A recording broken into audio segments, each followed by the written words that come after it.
दोस्तों नमस्कार। आज हम बात करेंगे दिल्ली के अंदर जो प्रोटेस्ट हो रहे हैं। ये प्रोटेस्ट के पीछे कौन है, किसका हाथ है। और आप देखिए, जब भी राहुल गांधी फॉरेन जाते हैं तो इंडिया में कुछ ना कुछ बड़ा होता है। और राहुल गांधी पिछले 20 दिन से दिल्ली से गायब थे और उसी बीच में दीप के दिल्ली के अंदर आ गए, अमेरिका से आए और साथ में यहाँ पे डिमॉन्स्ट्रेशन करनी शुरू कर दी। जब शुरू में डिमॉन्स्ट्रेशन हुई तो कोई रिस्पॉन्स नहीं थी पब्लिक का। साथ में उनके वांगचू को बिठा दिया गया क्योंकि डीप स्टेट के आदमी है और उनको यूएस ने स्पेशली भेजा कि आप इंडिया के अंदर जाकर डिस्टर्ब करो। साथ में वांगचू, जिनको डीप स्टेट पैसे दिया करता था, जिनके एनजीओ के अंदर पैसे डाले जाते थे यूएस के द्वारा, उनको ही बिठा दिया यहाँ पे कि आप भी आओ बैठो। लेकिन तब भी पब्लिक का कोई रिस्पॉन्स नहीं था, पब्लिक कोई इकट्ठी नहीं हुई। फिर खाना पीना इन्होंने इकट्ठा कर दिया कि यहाँ पे फ्री का खाना मिलेगा, और तो कुछ लोग आने शुरू हो गए, कुछ मुस्लिम खाना डिलीवर करने लगे। तो इनकी कोशिश थी जैसे 2020 में यहाँ पे डिमॉन्स्ट्रेशन हुई थी उसी टाइप की डिमॉन्स्ट्रेशन की जाए। लेकिन बीच में पार्लियामेंट का सेशन आ गया और सेशन के साथ साथ यहाँ पे राहुल गांधी भी इंडिया के अंदर आ गए। और यहाँ पे जो सारा का सारा इस टाइम पे एक तरीके से नीट के पेपर को लेकर के इशू बनाया गया, उसका मेन पर्पस कुछ और था। मेन पर्पस है इंडिया को डिस्टेबलाइज करना, और मेन दूसरा पर्पस यह है कि यूएस नहीं चाहता कि यहाँ पे एफसीआर का बिल पास किया जाए, क्योंकि यूएस की बहुत सी फंडिंग आती है इंडिया के अंदर, इंडिया को डिस्टेबलाइज करने के लिए, इंडिया को नुकसान पहुंचाने के लिए, कन्वर्शन के लिए और एंटी इंडिया एक्टिविटीज के लिए। तो उसमें भी यूएस को प्रॉब्लम है क्योंकि यूएस चाहता है इंडिया उसको फ्री हैंड दे दे। साथ में राहुल गांधी और अपोजिशन पार्टी उनको मौका मिल गया क्योंकि वो नहीं चाहते कि पार्लियामेंट का जो मॉनसून सेशन है वो चले और यहाँ पे बिल पास हो। यहाँ पे बहुत से इंपॉर्टेंट बिल पास होने हैं, जैसे एफसीआरए का बिल पास होना है, जैसे यहाँ पे बिल पास होना है कि वुमेन रिजर्वेशन का, साथ में यहाँ पे बिल पास होना है कि वन नेशन वन इलेक्शन का बिल पास होना है जो अपोजिशन नहीं चाहती। साथ में यहाँ पे डिलिमिटेशन का बिल वो पास होना है। और जैसे यहाँ पे डिमॉन्स्ट्रेशन का काम चल रहा है और कोशिश कर रहे हैं कि यहाँ पे पार्लियामेंट को रोक दिया जाए। ये है अपोजिशन की चाल। और अमेरिका और अपोजिशन उनको उनके जो एजेंडा सारे मिलते हैं। और साथ में जो आपकी जो डिप के है, ये केजरीवाल का आदमी है। देखा जाए तो डीप स्टेट के दो हाथ हैं यहाँ पे, एक राहुल गांधी, एक केजरीवाल, जो देश को बर्बाद करने के चक्कर में लगे हुए हैं। लेकिन मोदी साहब ने जिस तरीके से सिचुएशन को हैंडल किया, हैंडल करेंगे, देखते हैं आगे क्या होता है। और सारी चीजों पे चर्चा करने हमारे से बैठे हैं राजन खन्ना जी। राजन खन्ना जी, आपको मैंने ब्रीफ तो दे दिया, आपको क्या लगता है कि डीप स्टेट इंडिया को डिस्प्लेस करना चाहता है और राहुल गांधी एक पॉन है अमेरिका के हाथ में? केजरीवाल को तो आपको पता ही है, केजरीवाल तो उनको तो फंडिंग मिलती थी सीआई के साथ या डीप स्टेट से। और दूसरी तरफ आपके जो दीपके हैं उनकी कोई रेलेवेंस नहीं थी, लेकिन उनको आके दिल्ली बिठा दिया गया। और आप धीरे धीरे यहाँ पे वायलेंस की जा रही है ताकि दिल्ली डिस्टेबलाइज हो और यहाँ पे पार्लियामेंट का सेशन ना चल पाए। सभी दर्शकों को मेरी नमस्कार। एक बात देखिए कि हम लोग सब आजकल क्या है कि main stream media, social media पे ये जो प्रोटेस्ट चल रहे हैं, इसके ऊपर तो क्या है कि मिनट मिनट की खबर आ रही है। काफ़ी हद तक जानकारी जो लोगों को मिल रही है, क्या हो रहा है, कैसे हो रहा है। मैं थोड़ा जो चर्चा करूंगा ना वो थोड़ा इससे हटकर है, विषय यही है, लेकिन इसके पीछे कारण क्या है, उसके उद्देश्य क्या हैं, ये सब लोगों का जो ये प्रोटेस्ट में है, और ये उद्देश्य जो है हमारे राष्ट्र हित में है कि नहीं है, ये सारी बातों के ऊपर मैं चर्चा करूंगा। पहले तो देखिए, मैं आपको एक बात बताता हूँ कि हमारे साथ में जो गेम्स हैं, फॉरेन की जो डीप स्टेट है, जो इनकी एजेंसीज हैं, किसी ज़माने में यूके की MI6 हुआ करती थी, क्योंकि भारत जब आज़ाद हुआ तो उन्होंने इस तरीके से मैनिपुलेट किया था हमको, पाकिस्तान बना करके कि भाई किस प्रकार से USSR को टैकल करना। तो MI6 यहाँ पर बहुत जो पहला जो षड्यंत्र होते थे उनके होते थे, फिर उसके साथ में CIA जुड़ गई, फिर मेजर CIA करने लग गई। लेकिन ये सारे जो षड्यंत्र होते थे ना जी, ये बड़े छुप कर होते थे, ये पब्लिक जो है वो डोमेन में आते नहीं थे। ये सारे के बीच में एक मित्रोकिन फाइल्स करके हमने बुक देखी, जिसमें उसने बताया था कि KGB ने भारत में क्या किया, वो बहुत सालों बाद जाकर के वो उसके बारे में चर्चा होनी शुरू हुई है।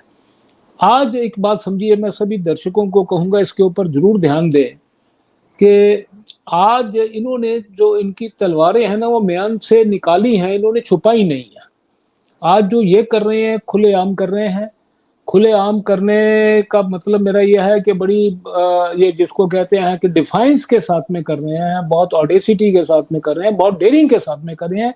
और वो गेम इस तरह से खेल रहे हैं कि जाइए जाइए, मैं हम आपका ये नुकसान जो है कर देंगे, और आप रोकना चाहते हो तो ये हमारे को आपसे कंसेशन चाहिए, आप कंसेशन नहीं दोगे तो देखिए हम आपका कितना बड़ा नुकसान करेंगे। ये बात क्लियर हो गई है। अच्छा, मुझे एक मई बात के बताइए राजेंद्र हाँ साहब, जी, ये कंसेशन क्या चाहते हैं इंडिया से? आपको क्या लगता मैं है क्या चाहिए इनको हाँ कंसेशन? मैं आऊंगा उसके ऊपर आता हूँ कि पहले देखिए मई के महीने में इनका secretary of state Marco Rubio Bharat आता है, ठीक है जी।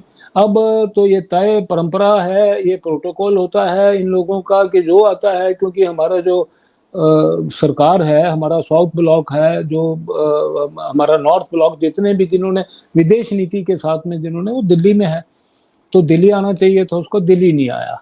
वो कहाँ गया? वो गया कल कोलकाता। कोलकाता में कहाँ गया? मिशनरी ऑफ चैरिटीज, जो मदर टेरेसा की ऑर्गेनाइजेशन थी, वहां गया, ठीक है जी। और उसने संदेश, जैसे मैंने कहा, भी जो कर रहे हैं खुला कर रहे हैं, ये छुपा के नहीं कर रहे। संदेश बड़ा क्लियर था इसका कि हम पैसा दे रहे हैं मिशनरी ऑफ चैरिटीज को, क्योंकि जो पैसा आता है जी, देखिए वो लेयर्स में आता है, ये ध्यान करिए, वो लोगों के सामने स्पष्टता से नहीं आता है। अब जैसे सीआईए ने है यहाँ पर कन्वर्शन करवानी है भारत में, तो उसने क्या करना है, वहां पे जो कुछ फाउंडेशन हैं, रॉक फेलर है या कार्नेजी या फोर्ड है या इसके सोरोस के कई इसने फ्रंट, जॉर्ज सोरोस ने खोल रखे हैं। मैं आप लोगों को सब बता दूं, ये जो नाम ले रहे हैं रॉक फेलर्स, फोर्ड फाउंडेशन या बाकी ऑर्गेनाइजेशन को नाम ले रहे हैं, ये सीआईए के एक ब्रांचेस हैं जो जो डिफरेंट कंट्रीज में यहाँ पे पैसे बांटती है और इन्हीं के थ्रू काम किया जाता है। तो आप एक और बात बता दूं, यहाँ पे केजरीवाल को भी फोर्ड फाउंडेशन से पैसा मिला था जी, और तभी केजरीवाल को कहा जाता है कि वो सीआईए के लिए काम करता है। ठीक है। अब ये क्या होता है, लेयर्स में से होता है कि आपको स्पष्टता से नहीं मालूम पड़ेगा कि कौन दे रहा है। अभी इनके पास कहाँ से पैसा आता है? मान लो फोर्ड के पास अनलिमिटेड रिसोर्सेज तो नहीं है ना, तो ये क्या करते हैं कि इनकी जो आर्म लॉबीज हैं, जो हमारे जैसे देशों को आर्म्स बेच करके खरबों डॉलर कमाती हैं, तो उनको सीआईए कहती है देखो कि हमारा किया हुआ काम, उसकी वजह से आप वहां पर वेपन बेच रहे हो ना, तो उसमें से कुछ परसेंटेज आप इनको भेजो। तो ये जितने भी जो है ये अपना ये फाउंडेशंस हैं, इनको पैसा सीआईए इन वेपन इंडस्ट्री से और उन बेनिफिशियरी से दिलवाती है जिसका काम सीआईए ने इन देशों में किया होता है। अब ये उनसे पैसे आते हैं यहाँ, तो उसमें इनका काम ये है कि जैसे मैं जिस कॉन्टेक्स्ट में बात कर रहा था कि मार्को रूबियो यहाँ आया, उसने एक बात स्पष्ट कर दी कि हम यहाँ पर पैसा भेजेंगे, ठीक है। अब आप एफसीआरए का एक बिल ला रहे हो, भारत को खुला बोलता है आप ला रहे हो, वो बिल जो है वो हमारे इंटरेस्ट के खिलाफ है, क्योंकि हम यहाँ पैसा जो भेज रहे हैं वो आप रुकवा दोगे यहाँ पर आना। तो हम, आप अगर ये काम करोगे तो हम जो है, हम हमारे पास में बहुत से ऐसे टूल्स हैं जो हम आपके खिलाफ में इस्तेमाल करेंगे, ठीक है। बहुत से टूल्स हैं। सबसे पहले भी जैसे क्या हुआ कि जेनरिक फार्मा जो हमारा वहां जाता था, वो खुले बैंक, आज जो चीज यूएस से अपने यहाँ मान लीजिए $1 में बनाता है, वो 10 सेंट में हमसे लेता है, उसके बाद भी हमको धमकाया जा रहा कि नहीं जी हम आपको 200% टैरिफ लगा देंगे, ठीक है ना। आपने कहा ना, वो क्या हमें धमकी क्या देते हैं, इस टाइप की धमकियां है, टैरिफ रिजीम की धमकी है। दूसरा, हम आज उनके साथ में जीई के साथ में, जनरल इलेक्ट्रिक के साथ में पिछले कई सालों से हमारा कॉन्ट्रैक्ट हुआ उनके साथ में, इंजिन के लिए जो तेजस के लिए थे, रुला रहे हैं हमको, नहीं दे रहे, ठीक है। तो इस प्रकार से आर्म ट्विस्टिंग वो लोग करते हैं, हमको ये धमकियां दे रहे हैं। अच्छा, अब आ जाती है बात ये वाली कि वो जो इस पर, मैं एक मिनट आपको फिर खन्ना साहब बीच में टोकूंगा, मैं आपको रोकता रहूंगा पब्लिक को बताने के लिए, पब्लिक को जानकारी हो। जब मार्को रूबियो इंडिया के अंदर है, नेचुरली कलकत्ता में लैंड किए, लेकिन उसको जब वहां पे कोई इंडियन ऑफिशियल गया नहीं, मतलब कोई छोटा सा ऑफिशियल चला गया उनको रिसीव करने, और उसके बाद ये ताजमहल भी गए, जयपुर के अंदर भी गए, और जब वापस गए तो इंडिया में आकर के हमारे फॉरेन मिनिस्टर से मिले, पीएम मोदी से मिले। जब वापस गए तो उनको छोड़ने के लिए एक छोटा सा ऑफिसर चला गया, तो उन्होंने कहा मुझे रिसीव करने के लिए तो एक इंस्पेक्टर है, छोड़ने के लिए एक सब इंस्पेक्टर आ गया। मतलब इंडिया ने भी उनको बता दिया कि हम तुम्हारी परवाह नहीं करते, ठीक है जी। बिल्कुल बिल्कुल। अच्छा, अभी इनका जो लार्जर इनका ऑब्जेक्टिव, इनकी गेम प्लान क्या है भारत में क्रिश्चियन मिशनरी द्वारा कन्वर्शन कराने में? सबसे बड़ा केस स्टडी जो है ना जी, वो भारत का उत्तर पूर्व है, नॉर्थ ईस्ट में 7 सिस्टर्स हैं हमारी जो वहां की, ठीक है ना। उसमें से जो 3 स्टेट्स हैं, वो लगभग लगभग पूरी तरह क्रिश्चियन हो चुकी है। ठीक है जी, मेघालय हो चुका है उसमें, ठीक है, नागालैंड हो चुका है, मिजोरम हो चुका है, ठीक है, मणिपुर पार्टली क्रिश्चियन हो चुका है। मणिपुर में आपको पता है ये नागा जो कुकी जो है और उसके बाद में जो मेतेई है, ये झगड़े का मूल यही है कि उसमें से जो पीछे फंडिंग आती है इनको, ये क्रिश्चियन मिशनरियों की और ये सब फाउंडेशंस की, उसी के द्वारा ये वहां पर पूरा उपद्रव करवा रहे हैं। ठीक है, मैं अब फिर ये आपको रोक रहा हूँ यहाँ पे हाँ, पब्लिक को बताने के लिए।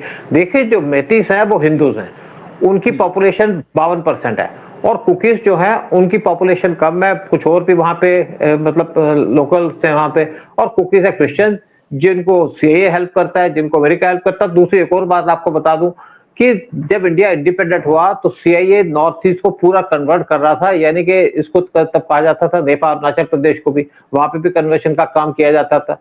फिर जब आईबी के चीफ आए बियत बरिक, उन्होंने इसको अंदर फॉरेंस को जाना बंद कर दिया।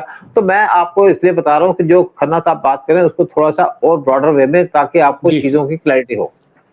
अच्छा, अब ये चाहते हैं वहां पे कि इनको एक, ये भारत को कई समय से दबाव में रखा हुआ था इन्होंने कि चाइना पे नजर रखने के लिए या चाइना को वहां काउंटर करने के लिए हमको आपके नॉर्थ ईस्ट में किसी ना किसी प्रकार का कोई आप एक जो है वो अड्डा दे दो, हमको कोई स्टेशन दे दो।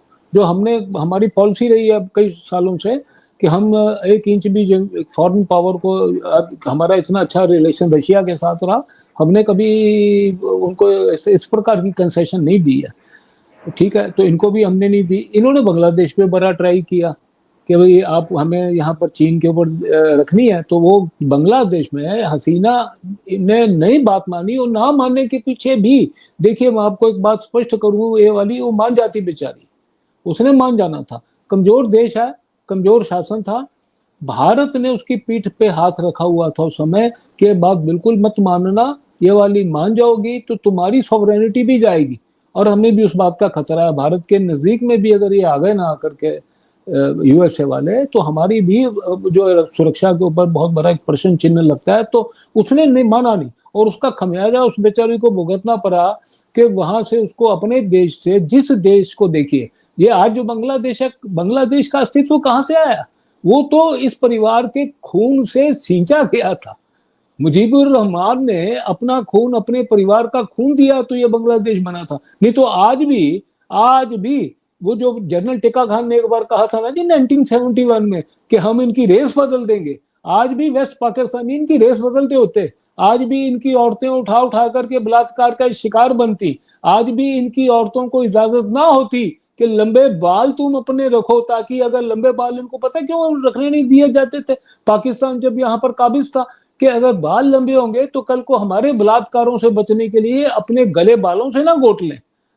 इस प्रकार का जो अत्याचार बांग्लादेश के ऊपर समय हुआ था ना सूद साहब, वो अत्याचार आज भी होना था अगर शेख हसीना के, भारत का रोल तो सबको पता ही है, हमने हमारे जवानों की वहां पर जो जाने दी है, ठीक है, जनरल सगत सिंह जो आज वो क्या बहादुर आदमी, कहां से कहां आकर के उसने डाका पार किया, और जाकर के वो उसने 15 दिसंबर को उनके सिर पे, छाती पे जाकर चढ़ करके बैठ गया था। हमारा बलिदान तो था, लेकिन उसके साथ में पॉलिटिकली इस परिवार का भी देनिया बांग्लादेश वाले नहीं दे सकते, ये बात ध्यान रखिए। जिसको मैं खन्ना साहब, मैं आपको थोड़ा सा इसलिए रोकूंगा, अगर आप डिस्टर्ब हो बीच में।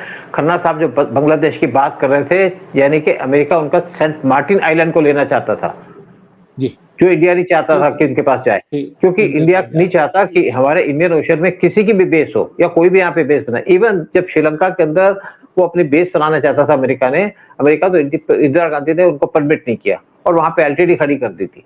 ठीक है, मैं आपको बीच में इससे रोक रहा हूँ कि पब्लिक को बता रहा था। अच्छा, अभी क्या हुआ कि वहां पर शेख हसीना को बेचारी को वहां से अपने देश में से भाग के आना पड़ा, भारत में शरण लेनी पड़ी। उसके ऊपर उन्होंने मुकदमा डाला हुआ है कि उसको फांसी की सजा होगी वो अगर वापस जाती है तो। ये सारा काम वहां पर करवाने वाले जो थे ये यूएसए वाले थे, क्योंकि उसने इनको बेस देने से मना कर दिया था। ठीक है ना, किसी भी हद तक ये जा सकते हैं। इन्होंने वो काम वहां किया। इन्होंने उससे पहले लंका में भी, क्योंकि देखिए लंका ने हनबन टोटा दे दिया था चाइना को, हमारे हमारे इंटरेस्ट के विरोध में है, उसमें कोई दो राय नहीं है। मैं पहले भी कई बार ना देखिए मेरे पॉडकास्ट में कह चुका हूं कि लंका वाले या इस प्रकार के जो भी देश हैं जो चाइना को जो अड्डे देते हैं, मूर्ख हैं, बहुत बड़े मूर्ख हैं। उसका एक कारण बड़ा स्पष्ट है।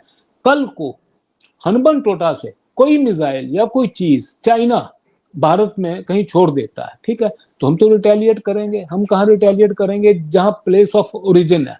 तो उसमें मरा कौन? लंका, ठीक है, मरा।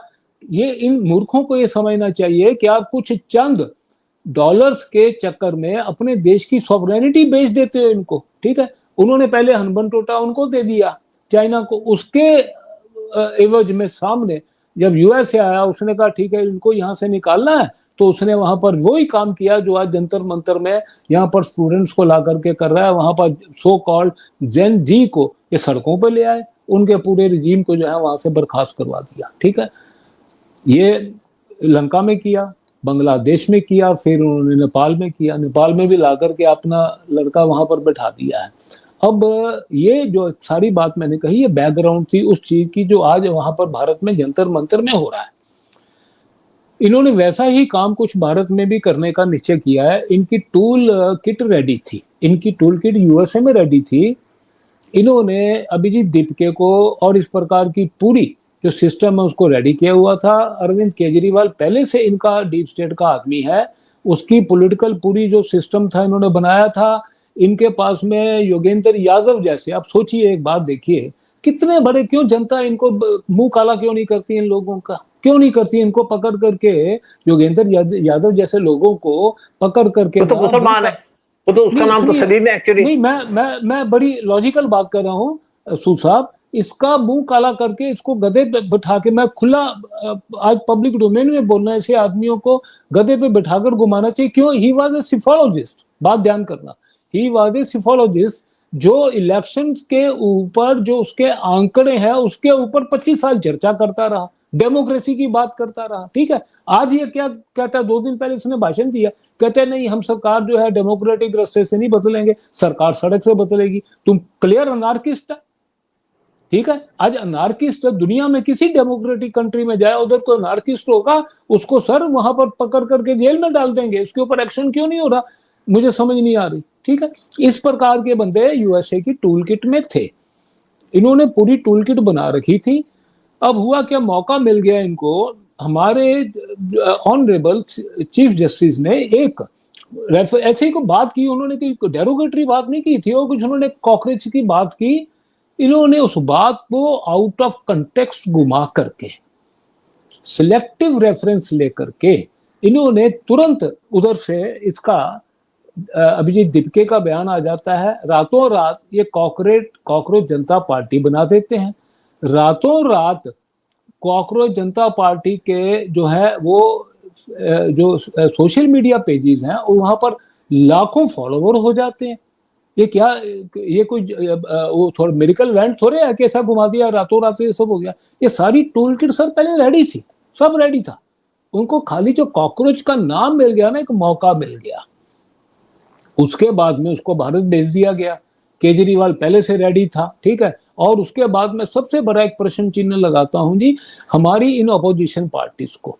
आपने राहुल गांधी का नाम तो लिया, इससे ये तो मतलब जो खुलेआम जो है वो बाहर जाता है तो देश को गाली देता है, जिस मिट्टी में बैठा है जहां से पैदा ये बोलता है मैं हुआ हूँ, जिस शादी में खा रहा उसमें छेद कर रहा है ये आदमी, ठीक है। हर जगह जाता है गाली देता है भारत को। ये ऑपोजिशन पार्टी है। इनके साथ साथ मैं आपको हमारे दर्शकों की नॉलेज के लिए मैं बताता हूं, क्योंकि हमारी क्या है कि अनफॉर्चुनेटली याददाश्त बड़ी कम है। हम जो हमारे ऊपर इन लोगों ने जो पिछले भूतकाल में न्याय किए हुए हैं ना, ये पॉलिटिकल पार्टियों ने जो गंदे काम किए हैं बड़ी जल्दी भूल जाते हैं।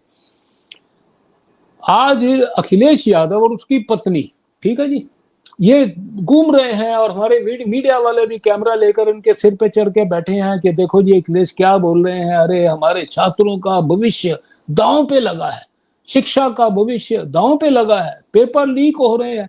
इसको कोई पूछे 1991-92 में यूपी में भारतीय जनता पार्टी की सरकार थी, कल्याण सिंह मुख्यमंत्री थे, उन्होंने इस बात के ऊपर गौर किया कि हमारा शिक्षा तंत्र चरमरा रहा है, क्योंकि इतनी नकल हो रही है कि जब नकल हो करके बच्चे पास होंगे तो योग्यता कहाँ रह जाएगी। फिर तो आपके डॉक्टर, आपके इंजीनियर, आपके स्पेस एंड हर बंदा जो होगा वो तो बिलो पार कैपेबिलिटी का होगा, नकल मार के पार हुआ है ना, क्षमता से थोड़े हुआ है, योग्यता से थोड़े हुआ। तो उसने कहा कि एक बिल लेकर आए, एंटी कॉपिंग बिल है ये, 1992 में यूपी की असेंबली में पास हुआ था। वो एंटी कॉपिंग बिल अगर रहता तो कम से कम यूपी की स्टेट में नकल मार करके जो लोग पास हो रहे थे वो समाप्त हो जाना था। 93 दिसंबर में वहां पर सरकार आती है इस उल्लू के पट्टे अखिलेश के पिताजी की, मुलायम सिंह यादव की समाजवादी पार्टी, ठीक है। वो आने के बाद में पहला काम 94 जनवरी में ये होता है कि इस बिल को कैंसिल कर दिया जाता है, कि खुलेआम छूट दे दी जाती है कि आप नकल मारो पास हो जाओ। पहले से हमारे ऊपर, एक हमारे जो योग्य छात्र है उसके ऊपर अन्याय हो रहा है रिजर्वेशन का, पहले से, ठीक है, हो रहा है, सब मानते हैं, क्योंकि वो बेचारा 90% लेकर के भी उसको आगे की हायर एजुकेशन यूनिवर्सिटी में या बाकी जहां जाना चाहता है उसको स्थान नहीं मिलता है, लेकिन 50-55 वाला रिजर्वेशन वाला जगह पा जाता है। यही हाल नौकरियों में था। ये अन्याय तो हो रहा है ना समाज में, कितनी देर तक चलाओगे, कितनी देर तक चलाओगे आप ये अन्याय? ये तो हो ही रहा था। उसके साथ एक अन्याय और जुड़वा दिया मुलायम सिंह ने कि नहीं, आप नकल मार के पास हो जाओगे, चलेगा। ये तो ये जारी जो चीजें हैं, मैंने कोई इसकी कोई अपना कहानी नहीं गढ़ी, ये सारी बातें जो है आप हिस्ट्री के रिकॉर्ड में सारी बातें पता है कि ये बिल ये दिन में पास कल्याण सिंह ने करवाया था, इसको निरस्त मुलायम सिंह ने करवाया था, और ये बहाने डाल करके छात्रों के साथ, अरे भाई छात्रों के साथ न्याय तुम बोले, मतलब उनको नकल मारने का अधिकार दे दिया जाए तो न्याय होगा छात्रों का। तो ये पार्टी वो पार्टी है जी कि जिन्होंने नकल का समर्थन किया हुआ है, और आज पार्लियामेंट में आकर, जंतर मंतर में आकर के पेपर लीक की जो है ये उसके ऊपर बकवास कर रहे हैं। ये वो पार्टी है, यही पार्टी है जिसका मैं व्यक्तिगत गवाह उस बात का कि 1989 में इसने गोली चलवाई थी जब अयोध्या में, इसके बाप ने हमारे 60 जो निरपराध राम भक्त थे उनको मरवा दिया था, कुठारी बंधुओं, दो बेचारे भाई थे कलकत्ते के, उनको मरवा दिया था। और आज ये बात करते हैं आकर के वहां पर राम मंदिर में चढ़ावे की, तो आपका तो कोई लोको स्टैंड ही नहीं है, आपका अधिकार ही नहीं है। आपके मुंह से राम का शब्द निकलना अपराध है। जिन लोगों ने अदालतों में जाकर के ये बोला था कि राम तो काल्पनिक इतिहास है, आज वो राम मंदिर की बात कर रहे हैं, इनके ये तो अपराध है। जनता लोगों को तो उनका मुंह काला कर देना चाहिए। खन्ना साहब, मैं आपको एक और बात बता दूं, मुलायम सिंह की एक स्टेटमेंट बड़ी वायरल हो रही थी। उसने कहा जब यहाँ पे लोग राम मंदिर के लिए वहां पे तोड़ने जा रहे थे तो हमने उनको गोली मार दी, और हम गोलियां मारेंगे जो भी लोग काम करेंगे। और मैं बड़े गर्व से कहता हूं कि हमने गोली मारी है, गोलियां मारेंगे ऐसे जो यहाँ राम मंदिर की बात करेंगे। मुलायम सिंह की मुंह से कही बात है। बिल्कुल बिल्कुल बिल्कुल। मैं आपको बताता हूं जी कि ये पार्टियां वो पार्टियां हैं, ये जिनका इतिहास जो है ना खूनी इतिहास है और गंदा है। आज ये आकर के वहां पर बैठे हैं जंतर मंतर में, इनका सारा जो खेल था वहां पर जो डीप स्टेट के साथ में मेल खा रहा है, जहां कोइंसाइड कर रहा है, वो ये खेल है जी कि अब जो सेशन, मानसून सेशन चल रहा है ना जी पार्लियामेंट का, वहां पर कुछ बिल पास होने हैं।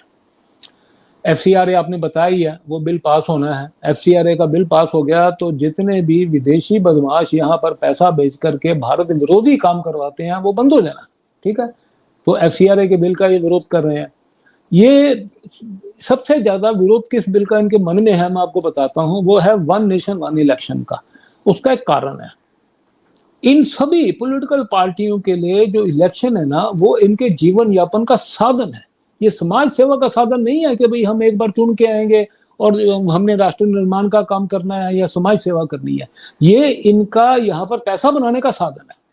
जब भी इलेक्शन होता है, आप देखिए, आम आदमी मेरे से सहमत होगा इस बात के लिए, आम व्यापारी सहमत होगा मेरे से इस बात के लिए कि आप जब इलेक्शन होता है इनके गुर्गे आ जाते हैं पैसा इकट्ठा करने के लिए, ठीक है। और फिर लोगों के साथ सौदेबाजी होती है, इंडस्ट्रियलिस्टों के साथ सौदेबाजी होती है कि आप देखो कि जितना भी ज्यादा हमारे यहाँ पोल्यूशन कंट्रोल का बिल बना हुआ है, सबको पता है, ठीक है, कि कोई भी पार्टी, कोई भी फैक्ट्री है, अगर वो पोल्यूशन कंट्रोल के नियम तोड़ती है तो उसके लिए जो है वो ये सब कानून है, ये प्रावधान है। मैं वो एक उदाहरण दे रहा हूँ। ये क्या करते हैं बदमाश कि एक भी फैक्ट्री उनका नियमों का पालन नहीं करती और पूरा गंदा पानी फैक्ट्रियों का हमारे नदी नालों में जाता है। ये क्यों जा रहा है? क्योंकि ये सब के सब उनसे खुले तौर पे पैसा खाते हैं। और वो जब होता है, जब इलेक्शन आते हैं ना, तब ये क्या करते हैं, उनको पास उनके आदमी चले जाते हैं कि देखिए जी, आप जो काम गलत कर रहे हो ये करते रहिए, हम आपके साथ हैं, खाली आज हमें इलेक्शन लड़ने के लिए पैसा दे दीजिए। अब होता है कि केंद्र का इलेक्शन है, लोकसभा का, उसने आना है हर 5 साल के बाद में। आज वो समाप्त हो गया तो पता लगा आज बिहार का इलेक्शन है, आज बंगाल का इलेक्शन है, आज पंजाब का है, आज महाराष्ट्र का है। तो हर टाइम पे कहीं ना कहीं कोई ना कोई इलेक्शन की सरगर्मी चली रहती है। ये तो एक मैंने आपको कारण बता दिया, पैसे कारण का। दूसरा एक कारण जो है ना, वो एक प्रैक्टिकलिटी का भी एक कारण है कि आखिर कोई भी हो, मान लो भारतीय जनता पार्टी है या कांग्रेस है, कोई भी है, ये जब आज कल को मान लीजिए कि जब पंजाब में इलेक्शन है, तो इनकी पूरी की पूरा जो इनका मैकेनिज्म है, इनकी पूरा अपरेटस है, उसमें लग जाता आकर के पंजाब में कि इलेक्शन जीतना, प्रेस्टीज की काम है, सरकार चाहिए वहां पे। तो उस समय क्या होता है कि बाकी के जितने एडमिनिस्ट्रेटिव जॉब्स हैं, बाकी के जितने भी प्रशासनिक काम है, वो मार खाते हैं उस समय, क्योंकि सारा आपके बंदे ही लग गए ना, जाके पंजाब में बैठ गए। प्रधानमंत्री का समय भी वहां ज्यादा रैली चाहिए। अरे वाह, पंजाब में 25 रैली प्रधानमंत्री करेंगे जाकर, वो 25 रैली ना करें, जरूरत नहीं है करने की। वो अब काम जहां जिस काम में कर रहे हैं, पॉजिटिव टाइम काम कर रहे हैं, वो करते रहे ना, क्या जरूरत है जाने? इलेक्शन जीतने जाना पड़ेगा।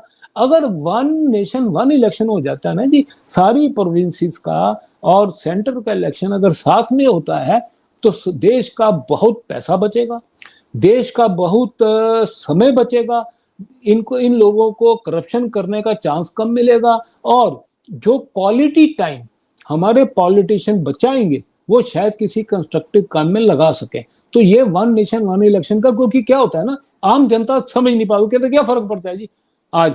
लेकिन फर्क ये पड़ता है जो मैंने थोड़ा सा कम शब्दों में समझाने का प्रयास किया है। एक FCRA था, एक वन नेशन वन इलेक्शन, दूसरा वीमेन रिजर्वेशन बिल है। ये सब के सब बात करते हैं नारी शक्ति, ना कहीं की नारी शक्ति। जब बिल आया सरकार लेके आई, आपने बिल को पास नहीं होने दिया, 2/3 मेजोरिटी नहीं थी। आज 2/3 मेजोरिटी इन्होंने मैनेज कर ली। पार्लियामेंट में थोड़े बहुत, जो राज्यसभा में भी 2-4 बंदे कम हैं और लोकसभा में कम है, वो भी जो है इस बिल के ऊपर, मुद्दे के ऊपर, DMK भी कह रही है कि मैं साथ में आ जाऊंगी, शरद पवार की NCP भी कह रही है कि हम भी साथ में आ जाएंगे, वो बिल पास होने का चांस पूरा है। वीमेन रिजर्वेशन बिल पास हो जाएगा। आपका डिलिमिटेशन बिल की बहुत ज्यादा जरूरत है इसमें, क्योंकि जो आज 545 सदस्य हैं लोकसभा में, ये तब से है जब हमारी जनसंख्या जो थी 50-55 करोड़ थी, आज 150 करोड़ के करीब हम हुए हैं यहाँ पे। तो आज पर मेंबर ऑफ पार्लियामेंट जितनी जनसंख्या थी उससे 3 गुना बढ़ गई है। तो उनके साथ में, उनके मुद्दों के साथ में न्याय करना because of shear increase in population मुश्किल है। तो हमारे जो रिप्रेजेंटेशन भी जो बढ़नी चाहिए, बड़ी अच्छी बात थी, जो काम हो जाना चाहिए। ये सारे बिल जो हैं, इनका विरोध करना था। इनका विरोध करने के लिए पार्लियामेंट नहीं चलने देना, पार्लियामेंट नहीं चलने देने का पीछे ये है, पहले इन्होंने उसका सोनम वांगचुक का लगा दिया, बहाना लगा दिया, ठीक है, कि उसने भूख हड़ताल रखी हुई है। उसने भूख हड़ताल तो तोड़ दी कल, अब गोल शिफ्ट कर दिया, वहां से उठा के आ गए।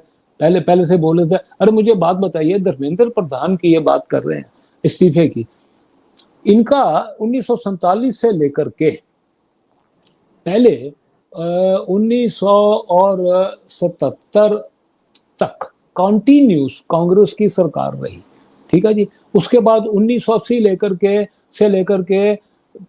84 तक, इनकी 85 तक फिर सरकार रही कांग्रेस की, ठीक है। उसके बाद में फिर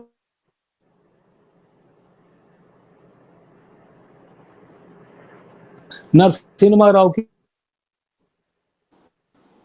ठीक है, कोई करीबन पिछले 80 साल में 65-70 साल तो इनकी सरकार है। मुझे बताइए, इतनी बार इस प्रकार की इंसिडेंट हुई है, इनके कितने मिनिस्टरों ने रिजाइन किए थे जी? एक उदाहरण दे दो कि भाई आज तुम्हारे प्रियंका गांधी खुद आज रिकॉर्ड पे है, उसके वीडियो जो हैं सोशल मीडिया में सर्कुलेट कर रहे हैं, जिसमें राजस्थान में अशोक गहलोत की सरकार थी और वो भाषण दे रही है वहां पे कि पेपर लीक हो रहे हैं जी, ये नहीं होने चाहिए, रुकने चाहिए। तो क्या अशोक गहलोत ने वहां पर ये दे दिया था, इस्तीफा दे दिया था? है?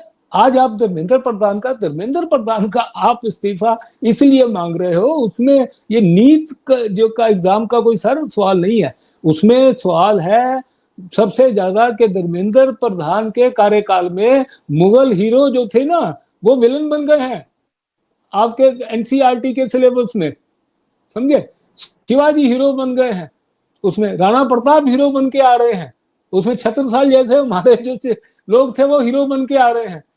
तो जो हीरो है, असल हीरो थे, वो हीरो बन रहे हैं। जो विलन थे उनको हीरो से निकाल करके विलन बनाया गया। असल में दर्द इनको धर्मेंद्र प्रधान से ये है, ठीक है, और उनको कुछ नहीं है। जहां तक आपने, मैं मानता हूं कि सबसे बड़ा अन्याय एक छात्र के साथ में ये है, जो बेचारा रात दिन, आप और हम भी अपने समय में स्टूडेंट रहे हुए हैं, आज हमारे घरों में भी स्टूडेंट हैं, ठीक है ना? तो हम भी मानते हैं इस बात को कि एक बच्चा जिसको कहते हैं रात दिन मेहनत करेगा, है ना, और मेहनत करके 90-95% लेके आएगा, और उसके सामने एक गंदे जो जिनको बोलते हैं कि समाज के कीड़े जो हैं, वो पेपर लीक के द्वारा जो एग्जाम पास कर जाएंगे, तो जो बेचारा मेहनत से योग्यता से आया उसके साथ में अन्याय है, इसमें कोई दो राय नहीं है, इसमें हर व्यक्ति मानेगा। लेकिन वो अन्याय जिन्होंने किया है, आप उनके ऊपर पिन पॉइंट करिए, उनको पकड़िए, जो मेन मुजरिम है उनको पकड़िए और इस प्रकार की सजा दीजिए, ताकि उस प्रकार का अपराध बाद में कोई करने की हिम्मत ना कर सके। और वो सरकार कर रही है, सरकार ने कह दिया ये बात कि देखिए जी, हम ऐसा कानून पास करेंगे कि 10 साल तक की सजा भी हो जाएगी। आपको पता है कि 10 साल की सजा बहुत भारी कोई अपराध करता है उसके ऊपर जाकर लगती है, मतलब उम्र कैद से नीचे खाली एक स्टेप नीचे है ये फांसी की सजा से। 10 साल की सजा उन्होंने रख दी, 10 करोड़ रुपया उन्होंने उसके ऊपर फाइन की बात कर दी, ठीक है। और अब जो डिपार्टमेंट के 47 बंदे थे उनको बर्खास्त करवा दिया, फास्ट ट्रैक कोर्ट्स जो हैं वो लगवा दिए। तो असल में जो लोग अपराधी हैं और उनको दंड देना ताकि और लोग अपराध ना कर सके, इस दिशा में तो सरकार काम कर ही रही है ना।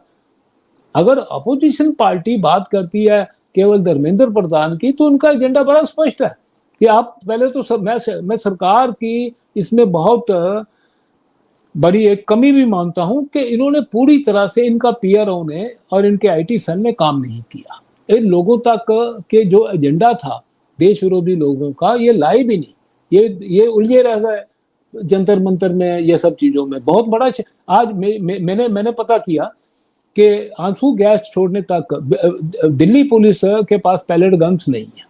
उन्होंने कहा भी हमारे पास पैलेट गन्स नहीं है, हमें मॉब कंट्रोल करनी थी, तो हमें खाली ये था आंसू गैस छोड़ने का अधिकार था, बात खत्म हो गई। अब वो थे अपना आरआर वाले, उनके पास में किसी ने अभी तक, जो हमें इंफॉर्मेशन मिली है जी, किसी ने अधिकृत रूप से पैलेट गन यूज करने का अधिकार नहीं दिया। फिर कल राहुल गांधी किसको ला करके खड़ा हो गया, देखो जी इसके ऊपर छड़े इतने लगे हुए हैं, इसका मतलब इसमें भी कोई ना कोई षड्यंत्र है, इसका मतलब इसमें भी कोई ना कोई लगे हैं लोग जो सरकार को बदनाम कराने में। जब सिक्योरिटी एजेंसी जो वहां पर लॉ एंड ऑर्डर मेंटेन कर रही हैं, वो कह रही हमने यूज नहीं की है, तो कहां से पैलेट्स आ गए, किसने फायर किए? तो इसके ऊपर भी बहुत बड़ा एक प्रश्न चिन्ह है।